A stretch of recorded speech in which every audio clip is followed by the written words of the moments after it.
3. Oh yeah, old school wrestler review. John is hungover. Dylan is high. I, of course, am high on methamphetamines. They don't affect my Mm-hmm. weight. They make me eat Yes. more. Mm-hmm. Please welcome Dylan Gott, the only man who had a child and then went, now it's time to party. Now that I have no responsibilities. Exactly. The kid must know what it's like to see an active person constantly, Yeah. constantly active. Someone needs to answer that question. Why isn't your room clean? Because you're not on methamphetamine. Hello, everyone. I'm in San Diego. Myself and fellow comedian Chris Martin decided to go out for a post-show beer. And I will tell you this right now, Dylan, got right out of hand. Right out of COVID hand. There is no way I didn't see this coming. There's no way after a goddamn pandemic they allow you to do comedy finally again with no mask, as you've been saying this entire time. Don't mask me. Those do not mask me. That is, Mhm. you are stopping my free speech. Daddy made me wear a mask as a child, a metaphorical mask that I wasn't into the theater, all right? And I will not wear a physical mask. Yes, I'll have you. Are we practicing commedia dell'arte? Then there is no reason for a mask.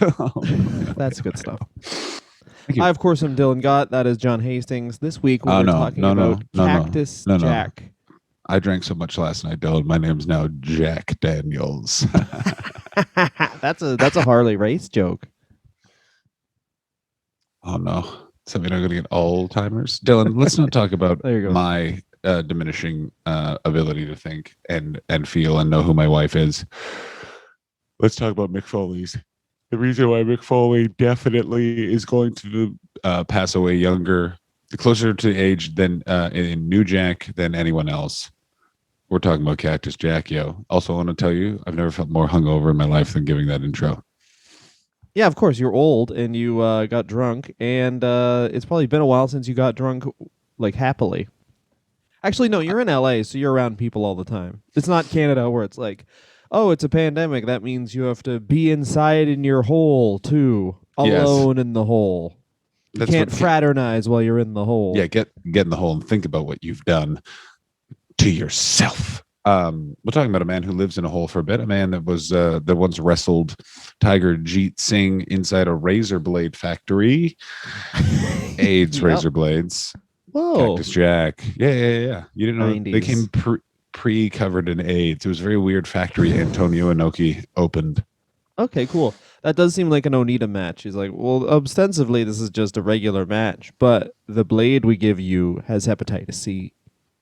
Yeah, no, that Onita is very interesting in that the wrestling has come so far that he went from being on the raggedy edge to like it's like he's not in mainstream, but he's where ECW was, not where Onita was when Onita was actually doing that shit. You know what I mean? Yeah, I forget. He's trying to come back and do something crazy. I forget what it's because now death matches, obviously, AEW is like kind of made death matches okay again. And the Dark Side of the Ring Vice thing with Nick Gage did well. So they're like, he's trying to come back with some crazy thing where it's like, I don't know, man. Death matches just make no sense. I mean, Mick Foley made his bones in death matches. That's kind of like, I was trying to come up with an analogy, but it's kind of like when a guy from a major motion picture does like an indie movie and it really, really goes well for him and really helps No, his stock. it's even weirder than that. Is Mick Foley? Pardon me, especially where I'm not doing well, but I will get through. Because I have this amazing point. It's not like a movie star doing an indie movie. Mick Foley starting in death matches and getting to where he is, which is like a man who promotes charities and loves Christmas. It's like he started in German scat porn and went on to star in a Pixar movie. Like it's such a what's going on. But we're not going to cover the nice parts. We're only going to cover Cactus Jack. That's right. He's working for World Class at the very end. He's hanging out with that guy who did a bunch of cocaine and founded the UWF. He's in WCW under Jim Herd and Kip Fry. Oh, yes. And like all great wrestling characters, his name started because he flat out stole it from a movie. Kurt Douglas, not Kurt Douglas, Jesus Christ. Who's that guy? The guy who loves guns and he's married to Goldie Hawn. It's Escape Kurt Russell, from LA. bro. Kurt Russell, whatever. You would have to gives a love guns shit? if you're married to Goldie Hawn. You know what I mean? That's Because a bunch true. of creeps would be always coming on your property to jack off in front of your Well, I wife. was gonna say she's Gah, got two gah. attached to her chest. You know what I mean? What? What's attached to her chest? Her boobs. Oh, you're talking about her boobs. Mm-hmm. Good That's stuff. fun. Anyway, so he takes the name from a movie. CWAs were first, and you hear the name Cactus Jack. Now, the annoying way we've I'm decided to gonna do Mick Foley's career is we're talking I'm about gonna his call you up on characters. something. I'm calling you Call up me on up. something. Call me up. Call me out or call me Call, up. pick pick up the call out phone. Dylan, Pick it pick it up. up. Hello? Hello? Oh, You're hi. bit. You're a punk bitch. Oh, why do I Like answer that phone? yeah, I don't know. I thought it was in tribute to his father, Jack Foley, who Mick called Cactus Jack Foley after the movie. So technically he took it from his dad, not from the movie. If you get one more fact wrong, this podcast is over. I'm saying I doubt that story. I think that's a cute story, but I do think he just took it A from a movie and B it was the nickname of like a vice president. No.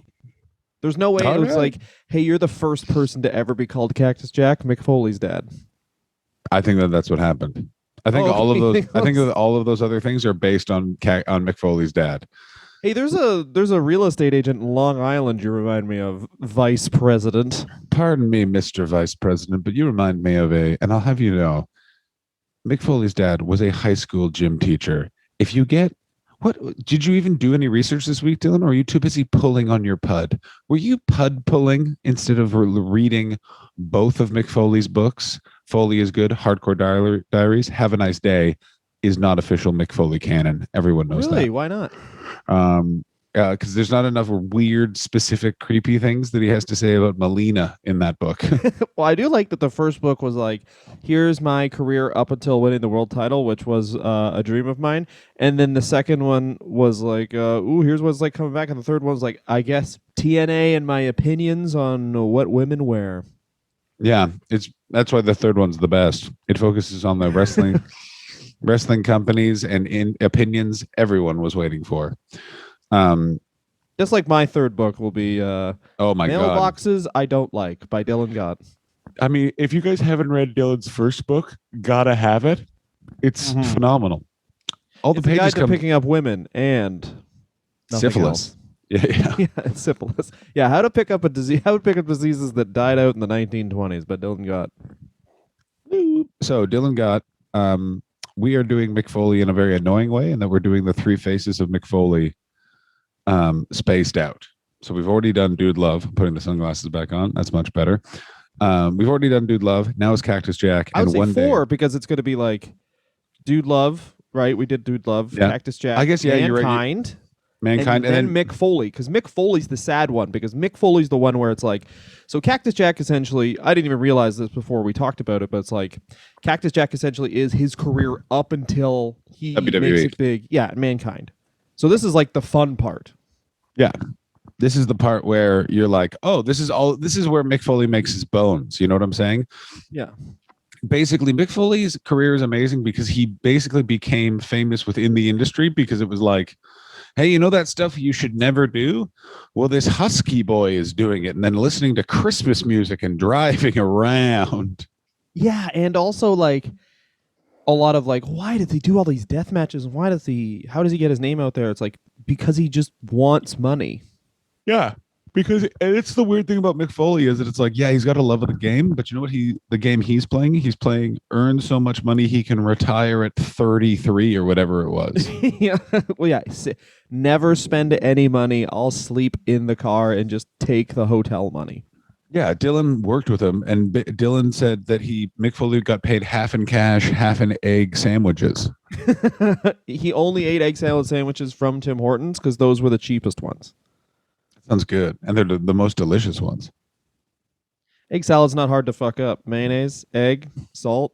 Those are three good things. You mash them together, and you're white. No, no seasoning. Goddamn right. Absolutely, no seasoning. Don't even get in the neighborhood of seasoning. I don't like it when they mash it up. I like all the ingredients just laid out on a counter, and then I just want to eat. Deconstructed. No, just I'm impatient. That's what I do all the time. Is they've called it deconstructed sandwiches or whatever, but that's where you just eat the ingredients instead of the sandwich, and it should just be called exactly just impatient caveman eating. Impatient boy.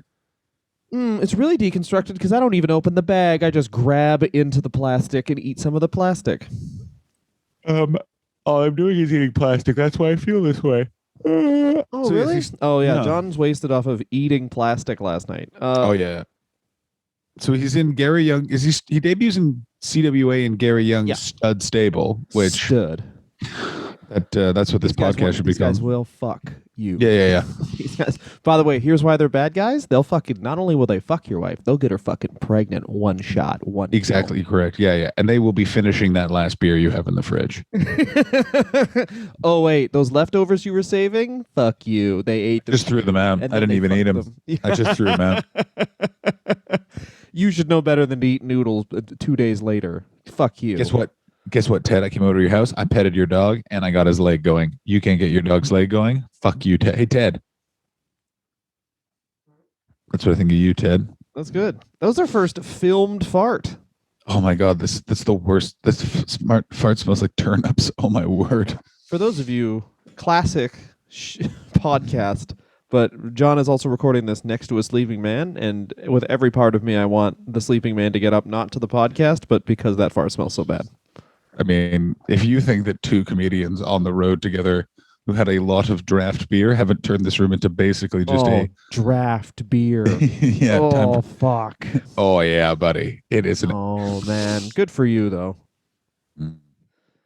I feel like hell. Draft beer.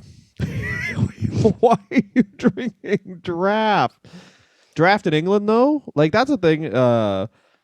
Very talented comedian Chris Martin is there as well, and he's used to good draft beer in England. Yeah, he's not used to.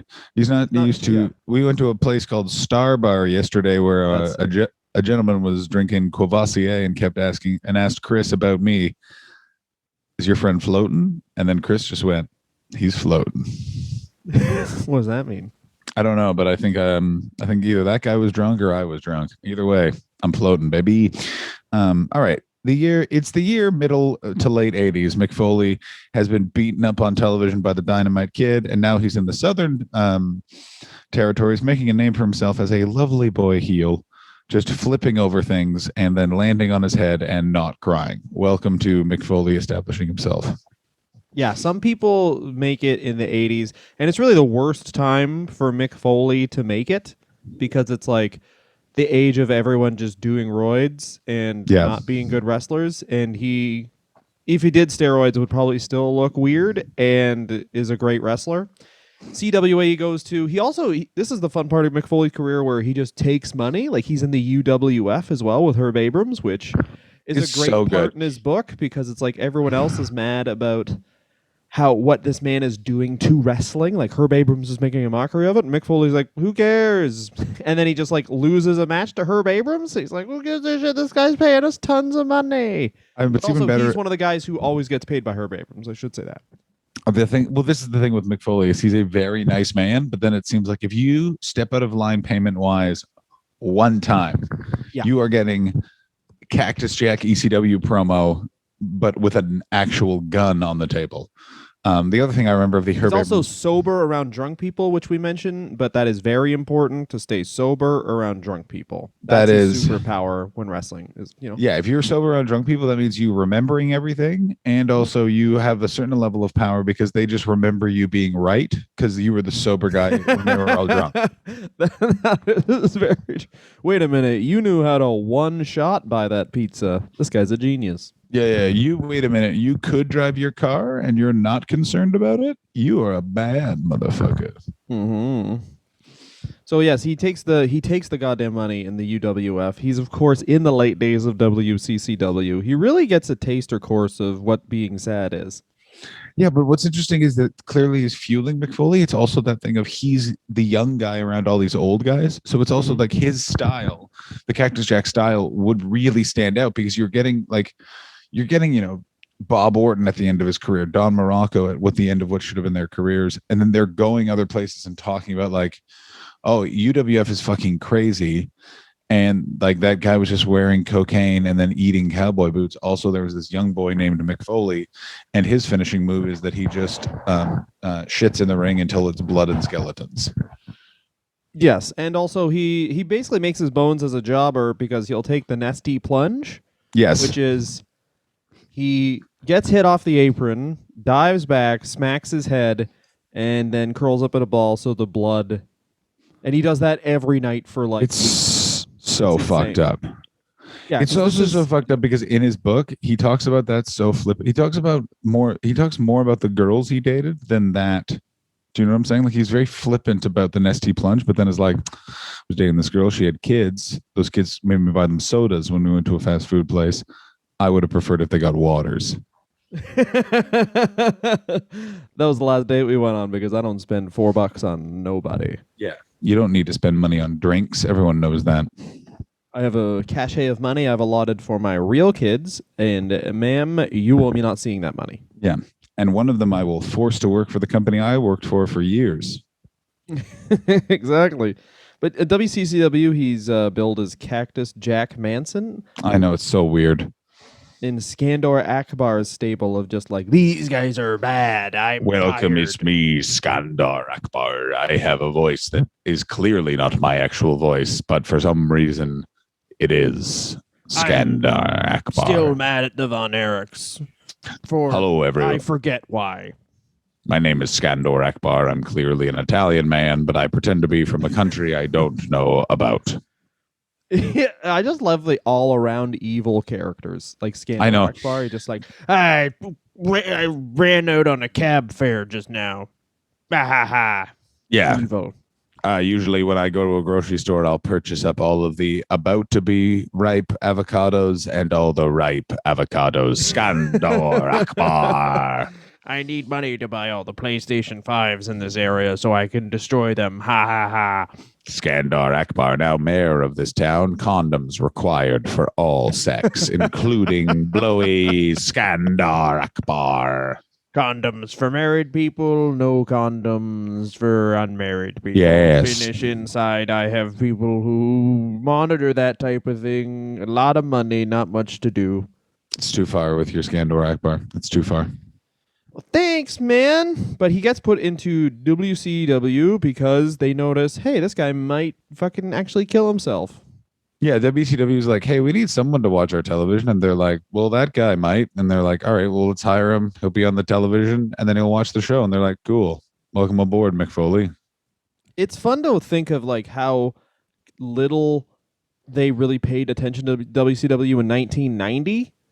And just imagine, like, if the Turner executives didn't even have phones to distract them, and they still just didn't pay attention to anything. That's very funny. Yeah, they didn't.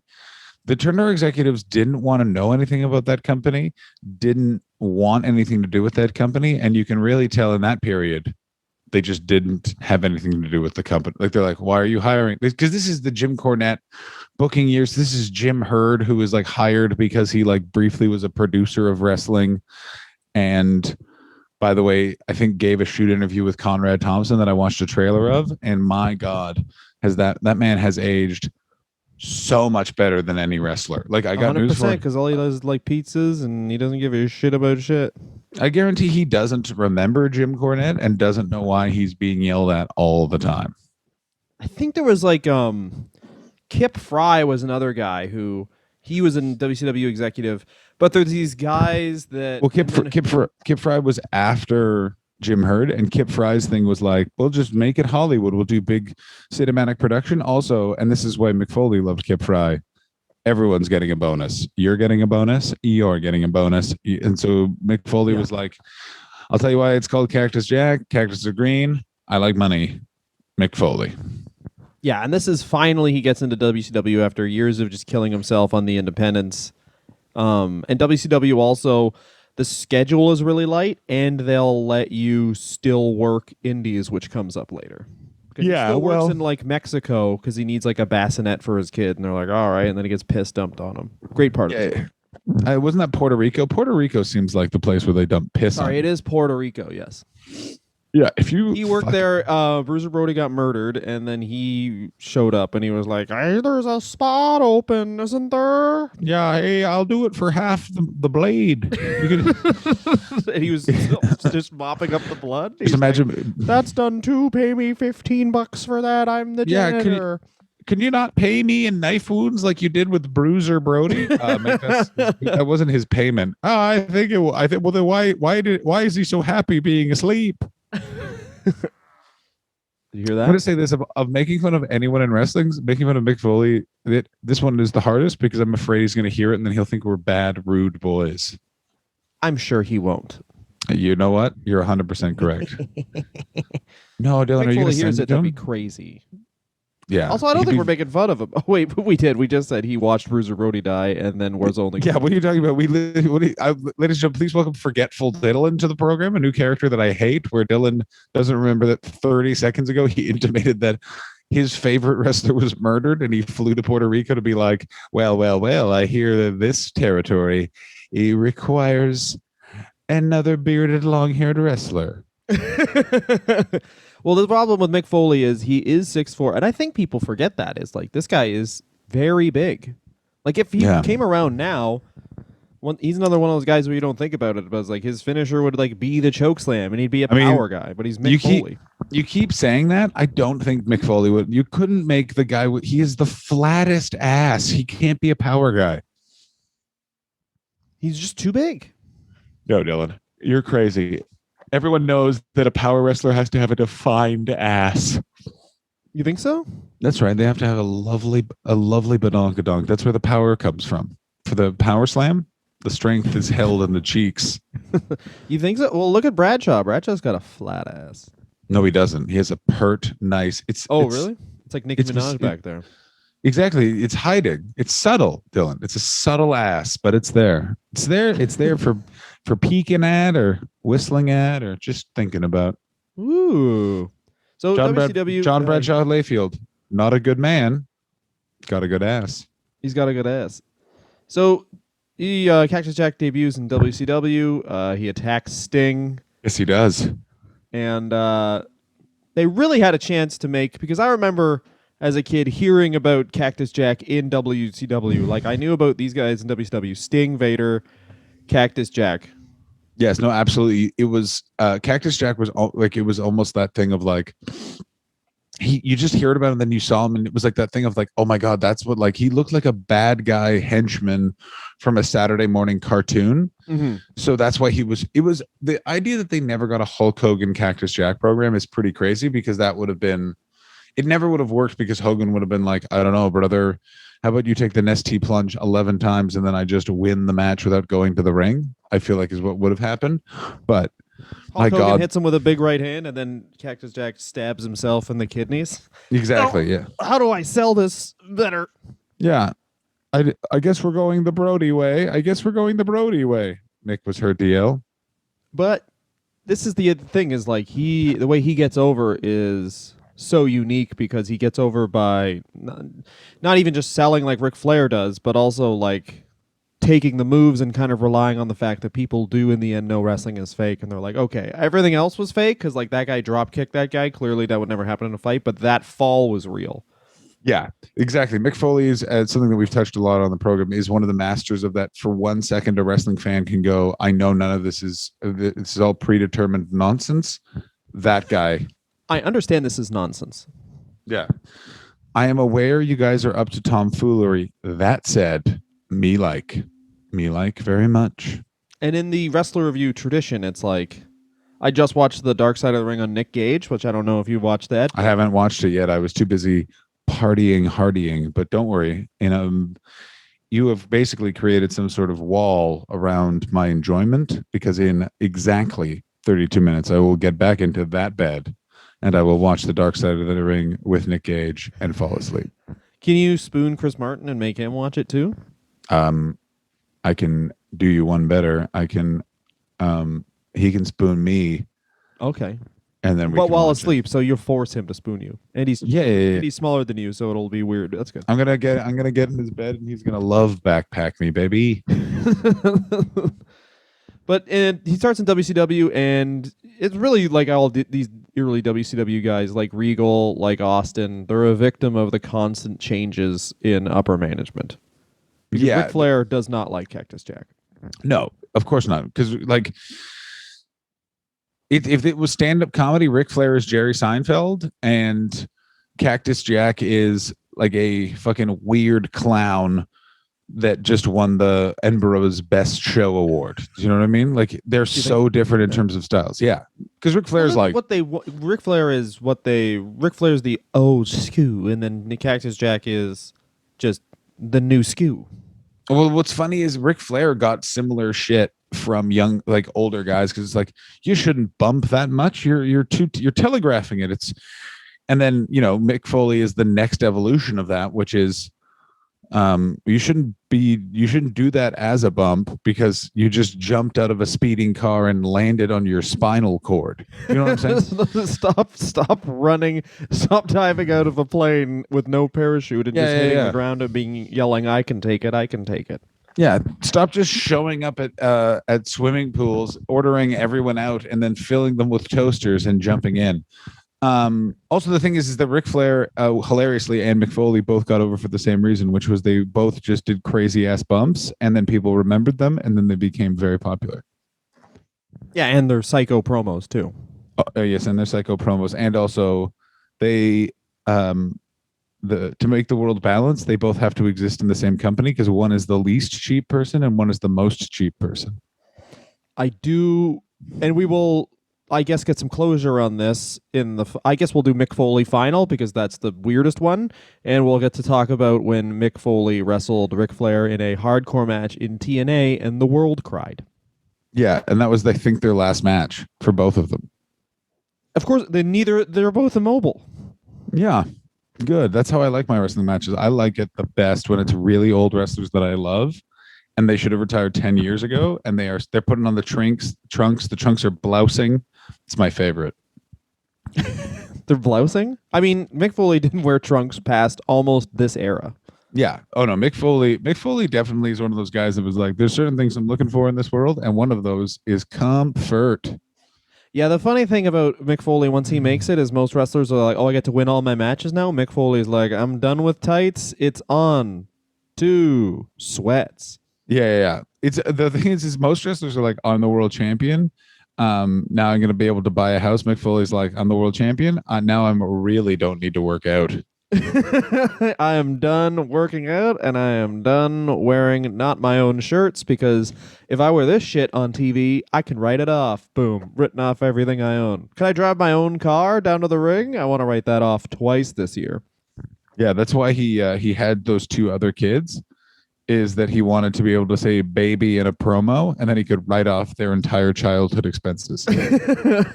So let's quickly touch on some WCW feuds, and then of course weird. Should we just take a break first?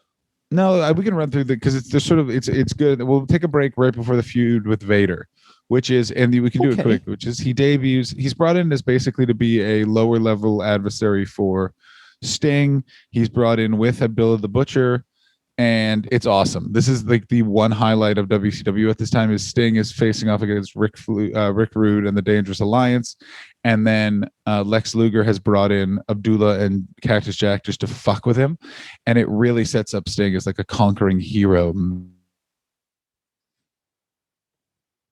Yeah, they one thing I really like about this is once Ric Flair goes to WWF Today, Junior. Nice. Yeah, thank you.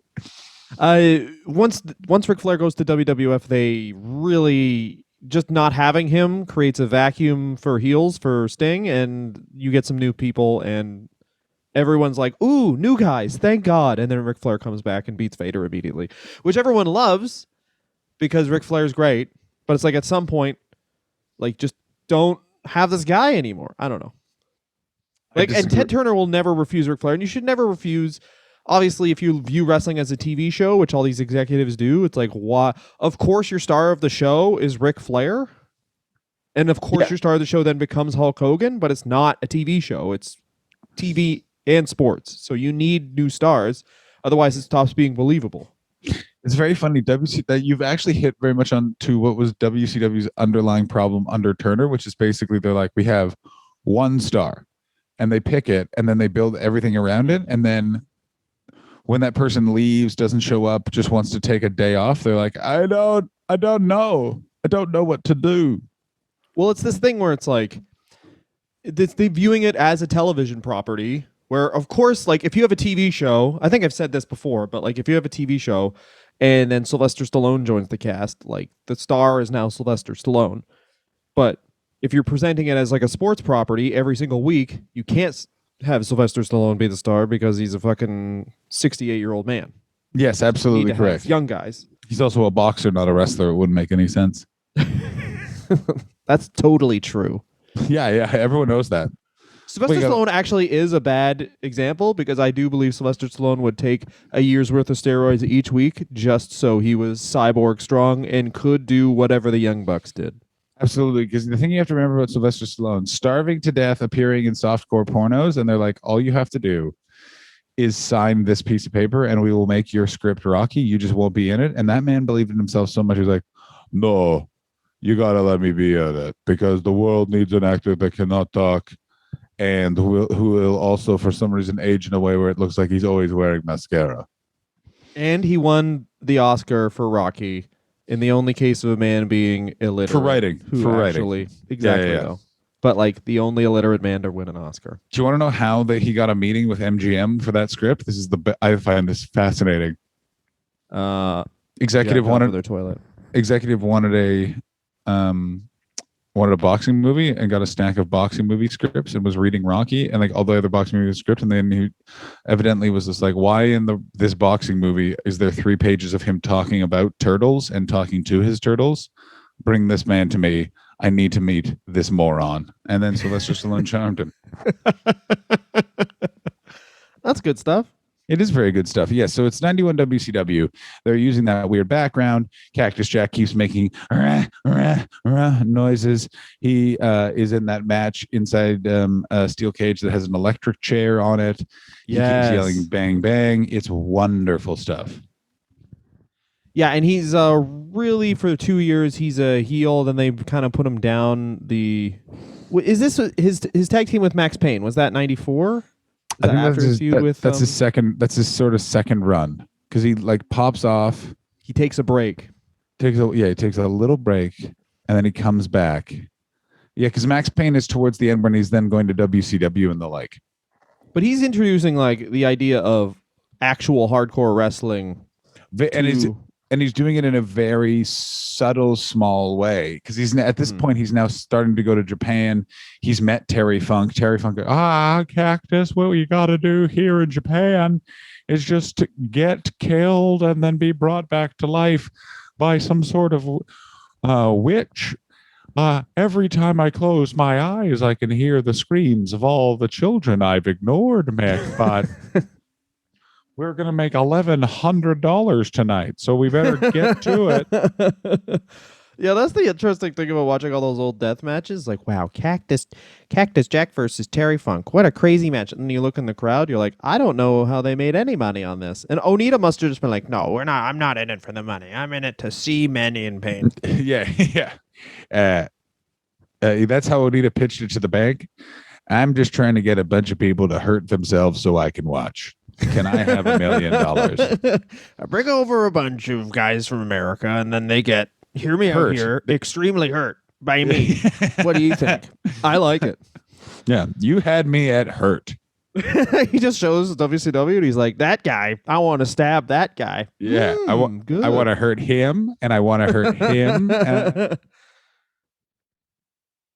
That was a fucking business pitch if I've ever heard one, sir. So you get the problem where it's like, what do you do after you bring a guy in and he loses to your main star immediately? And here's what Vince McMahon always does, comedy character. Here's what WCW does. We'll have him beat Paul Orndorff in a Falls Count Anywhere match. Yeah, he beats Paul Orndorff. He starts in a program with Vader that gets really intense because how they do it is Vader basically like takes like within about 2 inches of killing Mick Foley like twice, and then they were like, all right, there we go. That's he kills him. Yeah, power bombs him so hard on concrete. Cactus Jack gets a count out victory over Vader, and this is a lot of like the way they pushed Mankind was just a way better version of the way they pushed Cactus Jack and Vader. they push Cactus Jack. It's like if you look at everything they do with Mankind, imagine that they were trying to give him CTE. That's how they build Cactus Jack in WCW. Like it's like you got to watch it because it's like they're not allowed to do color, but they do so many things that are so much more harmful than cutting yourself. It's brutal. He loses an ear at a house show in the middle of all of this. Because this is like, Watts, right? This is Bill Watts. No, this is after Bill Watts. This is starting to be Eric Bischoff. Because this is concrete. Like they're concrete, no mats.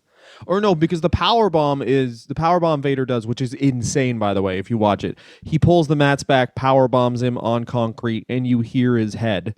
And then Jim Ross obviously sells it like this man is dead because he could easily have died. Yeah, because Jim Ross is thinking his friend is dead. Oh my God, my friend is dead. Who else will I go to a barbecue place and he'll get a water and I'll get everything else on the menu? Who else will ask me to dinner and then clarify who's paying? Just so you know, you're paying. Yeah.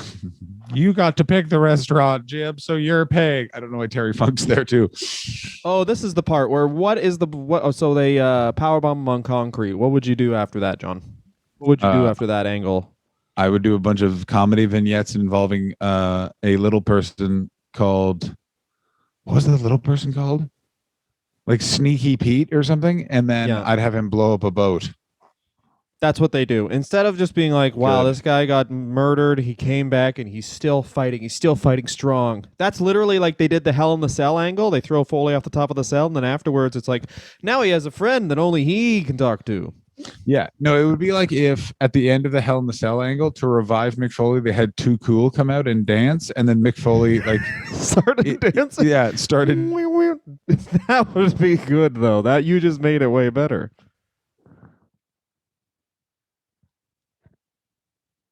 You blocked out for a sec. I have no idea if you said anything. Oh no, I didn't. Sorry, we were both being very polite to each other. Have fun editing that, Dylan, you fucking punk bitch.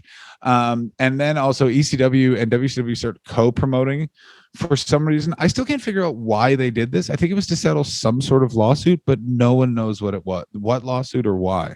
Paul Heyman. Paul Heyman sued them for something weird, and then they were like, you could pay me or give me Cactus Jack, essentially. And a couple other guys. Like he got Cactus Jack and Kevin Sullivan. But wait, but was this over his employment or was this something else?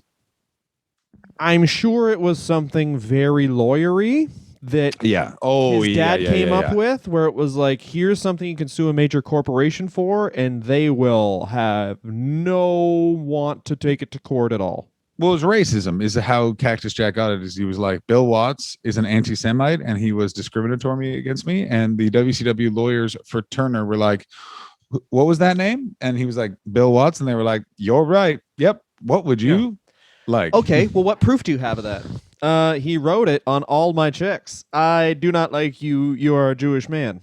Yeah. Oh, wow. That's usually we mail those checks. He delivered them personally to your house. Yeah. And everyone was in a copy of Mein Kampf. Oh, yeah. Okay. Well, if that's not enough evidence for you, here's a letter he wrote me. Dear Paul Heyman, it's me, the Jew hater, Bill Watts. William Cornwallis Watts. Yeah, William Cornwallis. Cornwallis is, of course, Southern patois for I do not like those Jewish men. I do not like them near my hens. Here's a bunch of poetry and full books I've written about how much I do not like you, the Jewish people. Yeah, so, here is a drawing of me fucking your mom, and then followed by a drawing of me throwing up into a goddamn crick after having sex with your mom, Bill Watts.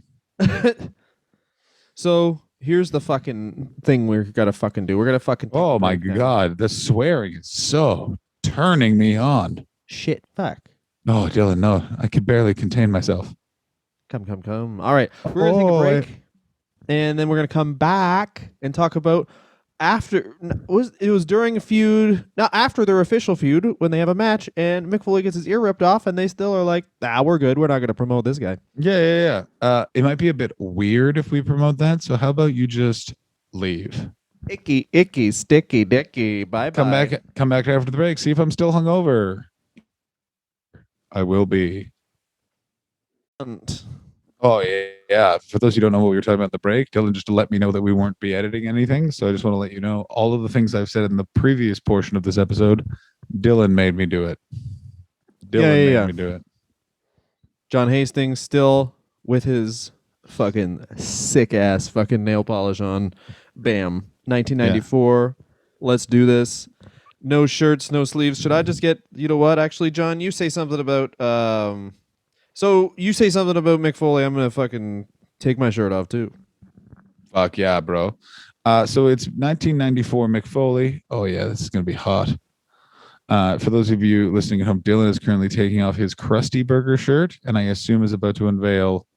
Oh yeah, baby. Second half is just us in sleeveless shirts. Yeah. Now I feel like I'm yelling at my wife. This is good. Oh, Chris Martin, comedian Chris Martin, still sleeping. Really? Can you check and see if he has a boner now? No, he is awake, and I'm going to tell you, he's less of my friend right now because I'm definitely the reason he's awake. Yeah, you're really putting stress on your friendship. And I'll tell you who else put stress on their friendship, Eric Bischoff and Mick Foley, because it was 1994. Good. Thank you very much for that segue. It was fun. It was 1994. Eric Bischoff was like, wait, what? How do you want to promote this next series of matches with Vader? And Mick Foley's like, you know how I used to have 2 ears? I now have 1 ear. He legitimately ripped my ear off. And Eric Bischoff was like, a lot of this, not a lot of that. That's what I see. Yeah, but we don't want to feature you. And they catch a lot of shit for this, but this is this like WWE has now done this like 600 times where it's like, hey, I'm Zack Ryder. I built a fan base from scratch on YouTube. And it's like, oh, that's a good idea. We should have a better YouTube page. Oh, no, but like I have people that care about me. Yeah. No. Yeah. It makes Vince McMahon is like, you know who cares about me? I do. I think you're a little fucking loser. So how about we do this angle? You win a title that I make up, and then I get to fuck you real style on TV. Yeah, this is, by the way, why Dylan really screwed up his WWE writer interview because he kept pitching a show. He kept pitching an angle where he just gets to watch Sheamus shower. I think that would have been fine. Yeah, and then you're jacking your little dick. Exactly. That's actually honestly what I had. Ha ha ha ha. And you come, but it's poop. Exactly. You're reading my mind, Vince. Ha ha. You're good. Dylan, you can write all Roman stuff. I'll tell you very much. This is very true. Is that if you meet Vince McMahon, you and him are becoming best friends. Like he would get such a hoot out of you, where you're just like, I don't know, and then I just took a shit, and he's like, ha ha, you shit, you're a shitter. Ha, ha, ha. Once I farted and it was because of a combination of chili and protein powder, I assume he'd be like, you're Shane now, you switch names. That's Dylan Gott, you're Shane McMahon. Ha ha ha. Yeah. Shane, go live with Dylan's wife and kid. All right, cool. You get to fire first. If there's things first, you gotta fuck Shane's wife. That's official. That's how you become my son. Yeah, and I gotta watch. I want to see it again. It was fun. I can't react to anything because of all the facial surgery, but let me know this. I'm smiling or trying to. Yeah, I write the word smile now. That's how people know I'm smiling.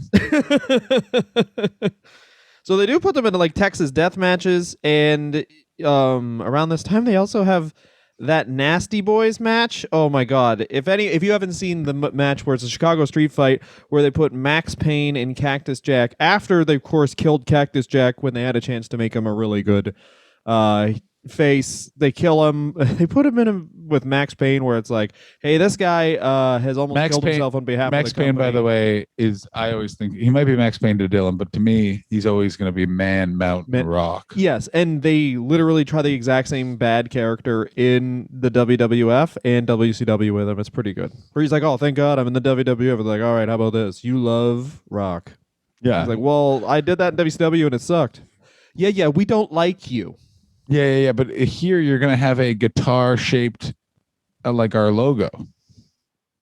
Yeah, you're playing our logo. It's fucking sick. Yeah, I hope he was able to keep that guitar. That was so fucking badass. That would actually be the fucking best, wouldn't it? He could sell that guitar for so much money now. I mean, where is fucking Elias with that guitar? Get Elias that guitar. Get Elias that guitar. That's actually sweet. Yeah, man. But him and Man Mountain Rock wrestle the Nasty Boys, and the Nasty Boys are like, oh, a match with guys who will just acquiesce to whoever we want. let's fucking kill them. Yeah. And they just fucking murder these guys. Yeah, absolutely. Like, is it Mick Foley's thrown off of a fucking thing, isn't he? Yeah, he's thrown off of the ramp because they had that cool ramp, and that's one funny thing that like ECW hated WCW. Obviously, like it was like you could go to WWF, that's fine, but WCW is unconscionable. But they both had that ramp. AEW has the ramp too, where it's the ramp straight from the entrance. I think that ramp is so cool, and they obviously toss Mick Foley off the ramp, Of and course. they don't even catch his fall because they didn't like tell any Yeah, of the it's cameramen. it's It just you see a guy, man. It looks like a guy going overboard, and you Yeah, see her it's- smack. It's WCW in the early 90s with Mick Foley. Like only watch the footage now and are like, we should have held that guy to the back. Yeah, I made him drive me back to the hotel, and he was bleeding from the head and neck. Yeah. You've just been through a serious fall, Mr. Foley. What you're going to do is move your neck a ton to make sure it works. Just fucking move your neck around. Yeah. Slop that thing around, buddy. Is there any fluid coming out of your one good ear? Is it cloudy in consistency? Yeah, you can go ahead and drink that. That shouldn't be important. What you want to do is also, you're going to want to go to sleep immediately, all right? Just go to sleep now. Take as many sleeping pills as you think is healthy and mix that with alcohol. And then and I can't stress this enough, do not tell anyone where you are. Don't let them check on you. Do you have a headache? All right, good. Drink a bottle of whiskey right now, straight up. Yeah. That's how you cure a concussion. That's how you know it's healing. The harder it hurts and the less memories you have, that's because your body is eating the memories for power to heal. Your body is removed. So 1994 is like the year where it's like officially we don't give a dick's ass about this fucking Cactus Jack guy. So they let him go to ECW for a spell where he wrestles Sabu, which is like, this is where Q is just a young man, a teenager. Yeah. How old do you think Q is right now of QAnon? Ron Watkins, he's my age. He's 9 years old right now. Ron Watkins is 9 wonderful years old. The internet is just flowering. And one of the first champions of internet wrestling is Cactus Jack because he's done all this cool shit. You can really get behind him. And 94 to 96 period, just before he gets into WWF, is where he makes his entire name for himself because we get to talk about the really fun stuff where it's Cactus Jack in ECW, where he starts out doing dream matches with Sabu. He's he's running around. Kevin Sullivan. He's teaming with Kevin Sullivan. He's making amazing promos all of the time. Basically, yeah, he leaves WCW, and this is where Mick Foley just figures out like, oh, I can be an incredibly endearing, passionate, interesting, introspective man, and also talk about cutting people's heads off a lot. Let's do this. I didn't know until I did the research for this that he ended up in Smoky Mountain Wrestling. This shocked me. Yeah, is that in his book? I read his book a long time ago, but I don't think it is. I don't think it is because it's probably like so unremarkable. Like what he's doing in ECW is like, first of all, he is involved in 1994 ECW, which is like really the best ECW. It's the best ECW. Like it's the ECW you want. It's like, first of all, Sandman isn't so drunk that he can't wrestle. Tommy Dreamer still has a body, and it's like when the Raven feud's getting off the ground. Everyone's trying, and everyone's discovering like this new type of wrestling.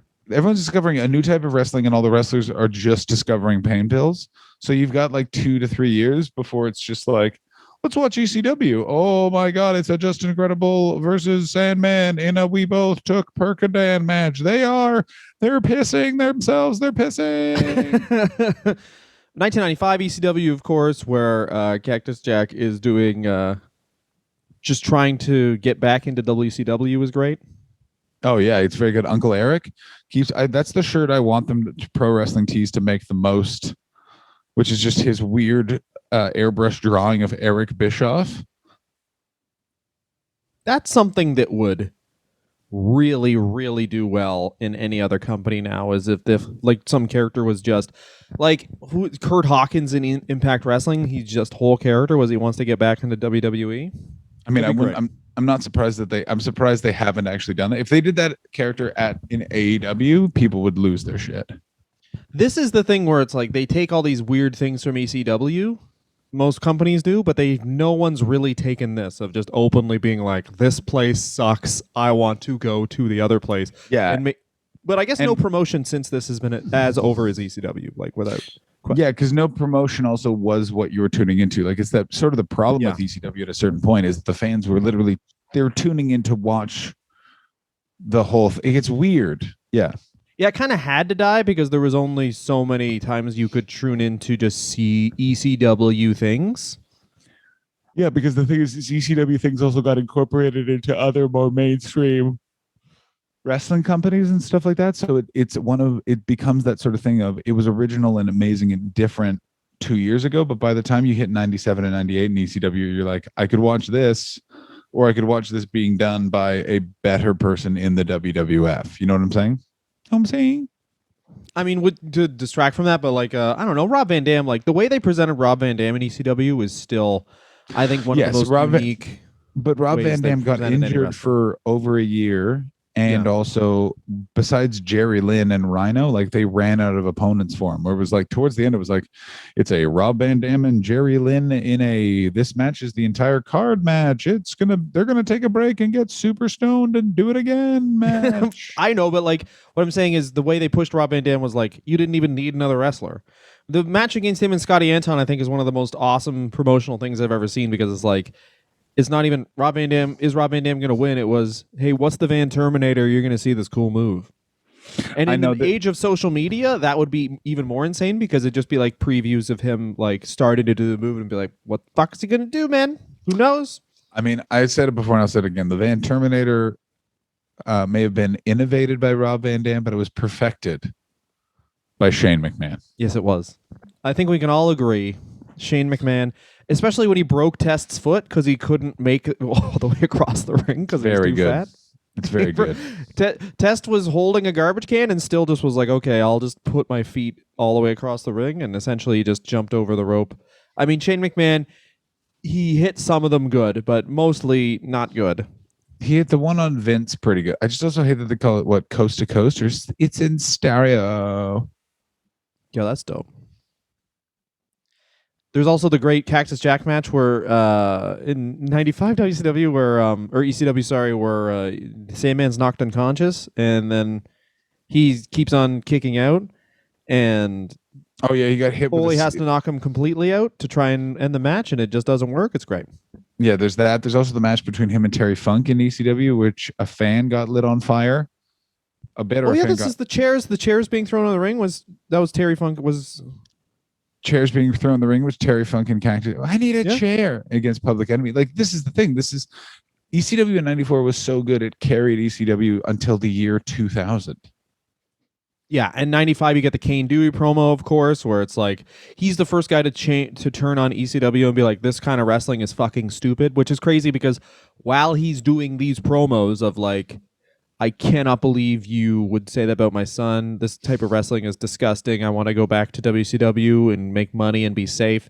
He's in IWA Japan and this is the thing that people forget.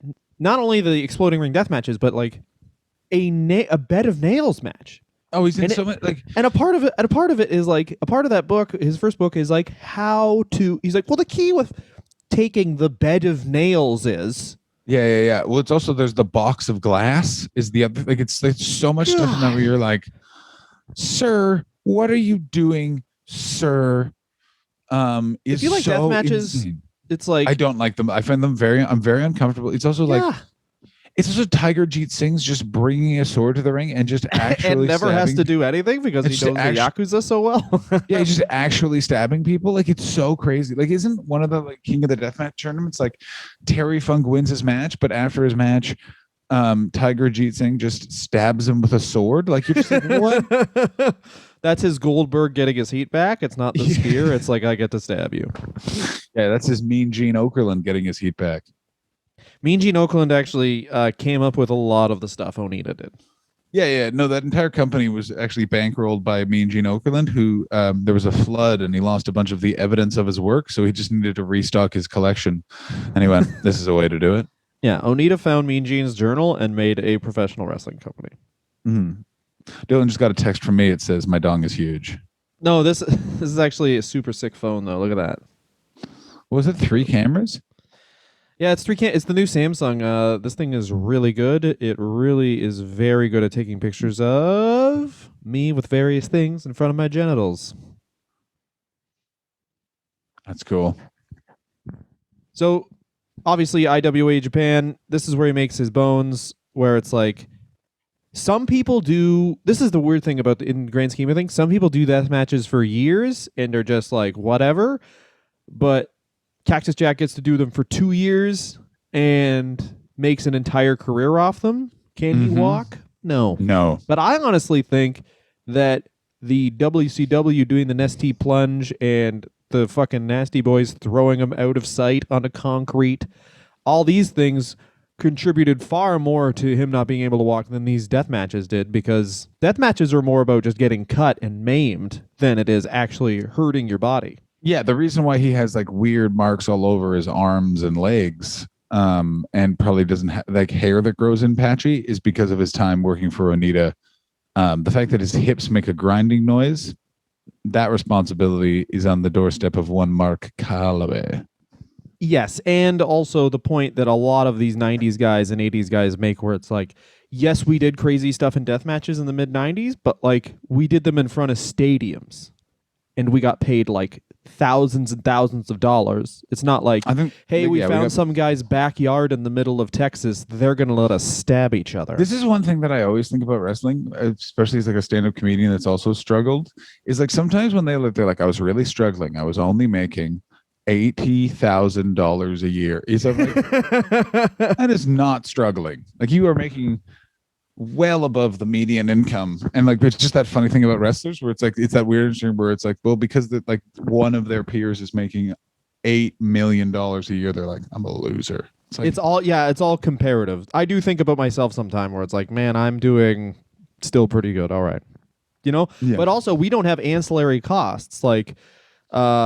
We don't have like, I did stand-up comedy too hard, now I have to go to the hospital, or you know what, I need this fucking protein powder and this creatine for fucking my look for stand-up comedy. You can just look like dog shit's ass, as you've proven, or you can look like a genetic freak like me. Yeah, genetic freak, but not in the way you think. Yeah, I have a dick on my shoulder. That is true, you do. I have a full, it's bigger than my own dick. Oh, when I come, it's tears. I'm coming tears. Oh, no. Oh, here it comes. Oh, here comes the cum tears. Yeah, just a bunch of like, how many adjectives can you put before match is a big thing for Onita too. Like there's a Caribbean barbed wire barricade match where it's like, what makes it Caribbean? They have to eat jerk chicken before. Yeah. Oh, yeah. No, and there was also my personal favorite Onita match, the double exploding ring inside a swimming pool match. Or the Piranhas match. Piranhas match. You get slammed into piranhas. He's the weird, or just the match that Onita did where he just they reenacted the Bruiser Brody stabbing. That's my favorite thing Onita did. Oh no, the what was it? The Passion of the Christ match where you have to be actually hammered to a cross. That's not real. He didn't actually do that. No, it's not real. Oh, but, you know what? I mean, it would be for sure. If you think Onita didn't at one point be like, how about we nail a guy to a cross and then just have him there and everyone exits the arena as he's nailed to a cross, you're fucking nuts. And then like some guy in the middle of Iowa is like, I'll do it. Like Darby Allin's like, good idea. Yeah, I've been doing that actually quietly on my own for years. So now it'll be nice to make some money back on the timber. So Cactus Jack briefly dies for a couple years, but then he comes back at Madison Square Garden to one of the biggest pops against Triple H. Yes, Kevin Dunn and Vince McMahon both didn't think that anyone would know who Cactus Jack is, not realizing that they're in the ECW territory, and he was huge. And Cactus Jack is... And nerds. And Pro Wrestling Illustrated. It's like they never heard of Pro Wrestling Illustrated, where it's like... but I don't think they have heard of Pro Wrestling Illustrated is the thing. But they have, because it was like a Northeast thing. That was the whole thing about Pro Wrestling Illustrated. Yeah, but Vince McMahon is had Rey Mysterio on his books as an employee for off and again for 20 years and didn't know what a burrito is. You know what I mean? He's not aware of his... He does have blind spots. Yeah, like it's one of those things where he has employees that are from Mexico. You think he might know something about the cuisine? No. Like, you know what I mean? I know that's like a weird, tenuous thing, but he just doesn't know stuff about shit. Yeah, he could speak really eloquently on like a bunch of subjects, I guarantee, and then goes like, "Why is that cat so big and making a weird noise?" And be like, "That's a car, Mr. McMahon." I guarantee he doesn't know what tampons are. Like he fundamentally does not Mm. know what that is. Yeah, because you just get him pregnant. Like Vince, this is another example of Vince McMahon blind spot. Uh, let's fire a bunch of people because it's COVID and we're going to lose money. Also, when we turn a record profit, we're publishing that information. Oh, they have to publish it though. It's their public company. Yeah, but you could fucking. We have a shareholders meeting where it's like, and how much money did you make? I'm not telling. Yeah, you fucking keep it quiet. Wouldn't you like to know, T? Yeah. Keep it quiet. Don't talk to anybody, you fucking fuckhead. Cactus Jack also comes back to resolve the feud with Mick Foley and with Triple H, rather. Mick Foley's feud with Triple H, and he retires the first time as Cactus Jack, closing the circle of he retires. He starts his career as Cactus Jack, and he ended his career as Cactus Jack. Truly amazing. Cactus Jack, I think the most... he also came back as Randy Orton. So essentially, Cactus Jack comes back to be in barbed wire matches and job to new people. Yeah, he comes back to basically lose to someone that's a friend of Triple H's. Yeah, you want to make somebody here kill Cactus Jack on top of a cage. It's pretty sick. And during that match, I think it was like Royal Rumble 2000, Triple H gets really insanely hurt as well. Really? I didn't know that. Yeah, because they have a board. I think it's like a board. He backdrops Foley backdrops Triple H on a board, and there's like a piece of wood sticking out, and it just goes right into Triple H's thigh. If you watch it, know what you're watching for. It's fucking disgusting. Fuck. Because it goes in like not even pointing out, it just goes like completely enters in. And if I have slivers and I'm like, oh, gross, and then you got to pick it out, and I can't imagine like the better half of a 2x4 is in my leg right now. For whatever you want to say about Triple H, he's performed through some crazy shit. I don't want to say that about him. I don't want to give him any credit. I don't care for that. I thank you, Dylan, for respecting my wishes. What is the best thing about Cactus Jack? John Hastings. Somehow didn't die. He really capitalized on his youth. Yeah, he really did. I think the best thing about Cactus Jack is his body. His body is insane. Oh yeah, so hot. Yeah. Yeah, it's crazy that I still think he moves a lot better now if just old wrestling has mats. They just had mats outside the ring. Yeah. It's interesting. Yeah, I don't know. I don't think Mick Foley would never exist in new wrestling. He would have become the Necro Butcher or something. Like he would have gone too far too quickly in the US.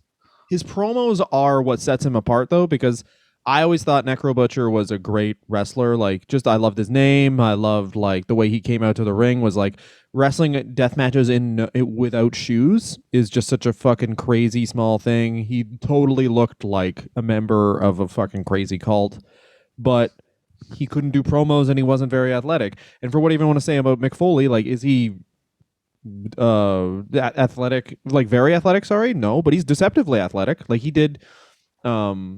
Perfectly always did that apron elbow drop.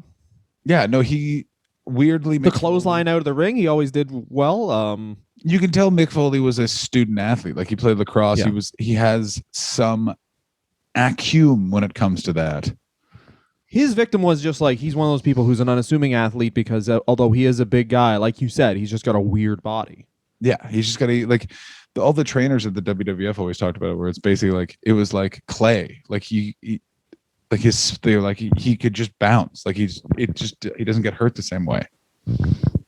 Yeah, and I think the best thing about him probably is his promos. Like he really set himself apart, where he had the thing that oddly I think Eddie Guerrero did, where he was a really great wrestler for the first half of his career, and then you get this like 3-4 years where he's a great wrestler and an amazing promo, and then his promos are still amazing, but just the way he wrestles isn't the same at all.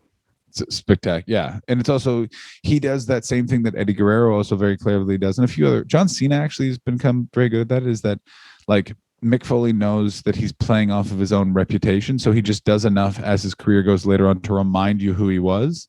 but not to have to go to those extremes, except for very specific circumstances, like the match with Edge. That's in the Mick Foley episode, stuff like that, where he just sort of he'll like hint at his past, but he won't like actually relive it once again.